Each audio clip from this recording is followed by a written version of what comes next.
اب آپ ذرا کردار دیکھیے محمد و آل محمد کا کہ جب جناب یہ سورہ حلقہ ہے نا، جب جناب سیدہ نے روزوں کی نذر کی، منت مانی، سب کے ذہنوں میں واقعہ صرف اشارہ کرنا ہے مجھے واقعہ پیش نہیں کرنا.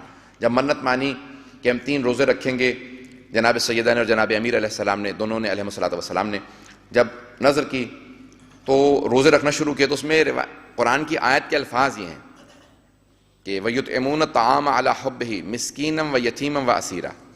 جس ترتیب سے سائل آتا رہا، مانگتا رہا، اللہ نے وہی ترتیب قرآن کے سورے میں نازل کی ہے. مسکینا و یتیما و اسیرا. پہلے دن کہا تھا نا جس نے کہ میں مسکین ہوں، کچھ نہیں ہے میرے پاس. دوسرے دن کہا تھا میں یتیم ہوں. تیسرے دن کہا تھا میں اسیر ہوں. جو جملہ پیش کرنا چاہ رہا ہوں عزیزان گرامی، اسیر کسے کہتے ہیں؟ جنگی قیدیوں کو. اور مدینہ کے اندر کوئی مسلمان جنگی قیدی نہیں تھا، مشرکین و کفار جنگی قیدی تھے. عزیزان گرامی، ہم ان اہل بیت کے ماننے والے ہیں جو کسی کافر اور مشرک کو بھوکا برداشت نہیں کرتے، اپنے آپ کی بھوک کو قربان کر کے اسے کھانا کھلا دیتے. عزیزان گرامی، کیا کیا اہل بیت نے؟ تیسرا دن تھا روزے کا، کہا ہم دوبارہ فاقہ کر لیں گے. شیعہ سنی سارے مورخین مفسرین نے لکھا ہے کہ جب یہ سورہ نازل ہوا ختمی مرتبت، فوراً آئے جناب سیدہ کے گھر میں اور دیکھا امام حسن حسین وہ بھی روزے رکھ رہے تھے، جبکہ نظر ان کی نہیں تھی. نظر ماں باپ نے مانی تھی لیکن وہ بھی روزے سے تھے. اب ان کے بازو کانپ رہے تھے. 3 دن، کیوں؟ بہت کم سن تھے، 4 برس کے تھے، 4 اور 5 برس کے. تو پیغمبر اسلام کی آنکھوں میں آنسو آئے. فوراً کہا پروردگارہ، میری زندگی میں میری آل ان مصائب سے گزر رہی ہے، میں برداشت نہیں کرتا.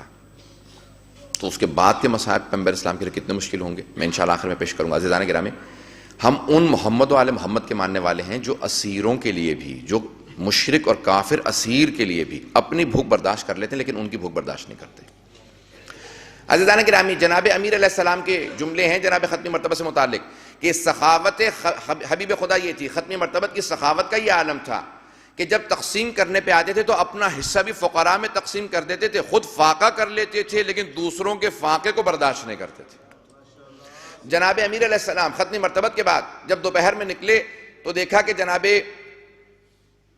ایک صحابی رسول ہیں بہرحال کہ جو باہر نکلے ہوئے، دوپہر کی گرمی ہے مدینے کی. مقداد، جناب مقداد ابن اسود، کم مقداد اس دوپہر کی گرمی کے اندر باہر نکلے ہوئے ہو؟ کہا مولا میرے بچے بہت بھوکے ہیں، ان کی بھوک برداشت نہیں ہو رہی تھی. مولا نے کہا کہ یہ روٹیاں تم لے جاؤ. کہا مولا میں جانتا ہوں کہ بنت رسالت اور آپ کے بچے بھی بہت بھوکے ہیں. کہا وہ 1 دن اور فاقہ کر لیں گے لیکن تم اور تمہارے بچے فاقہ کریں، یہ ہم سے برداشت نہیں ہوگا. عزیزان گرامی، یہ کیا کوئی مولا سے پوچھنے والا ہے کہ آپ کے گھر میں فاقہ اور آپ دوپہر میں باہر کہاں ہیں؟ مولا بھی تو دوپہر میں باہر ہی تھے نا، دوپہر تھی، کوئی مولا سے پوچھنے والا نہیں تھا. جب گھر پہنچے، اب دیکھیں جناب امیر ایسے ہیں، کسی کے ذہن میں یہ نہ ہے کہ اپنے بچوں کو کیوں بھوکا رکھا ہے جناب سیدہ کو. اب گھر پہ آئے تو جناب سیدہ نے سوال کیا، کہا کہ اے ابو الحسن ہمارے لیے کیا لے کے آئے ہیں؟ دیکھیں اگر مولا کا مقام ایسا ہے کہ فاقہ کر رہے ہیں تو اب دیکھیں بیوی کا مقام کیسا ہے. کہا کہ اے ابو الحسن ہمارے لیے کیا لے کے آئے ہیں؟ ہم لوگ بھوکے ہیں. آپ نے فوراً سر جھکا لیا. کہا سیدہ لے کے آ رہا تھا لیکن راستے میں کسی مقداد کو دیکھا، بہت فاقے سے تھا، اس کو دے آیا.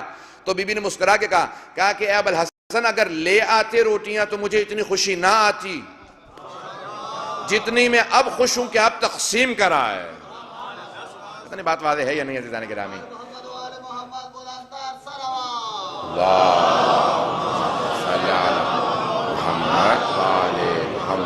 اگر یہاں پہ چل رہے ہیں عزیزان گرامی، جناب سیدہ فرماتی ہیں کہ مجھے زیادہ خوشی اس بات کی ہے کہ آپ سب تقسیم کرائے.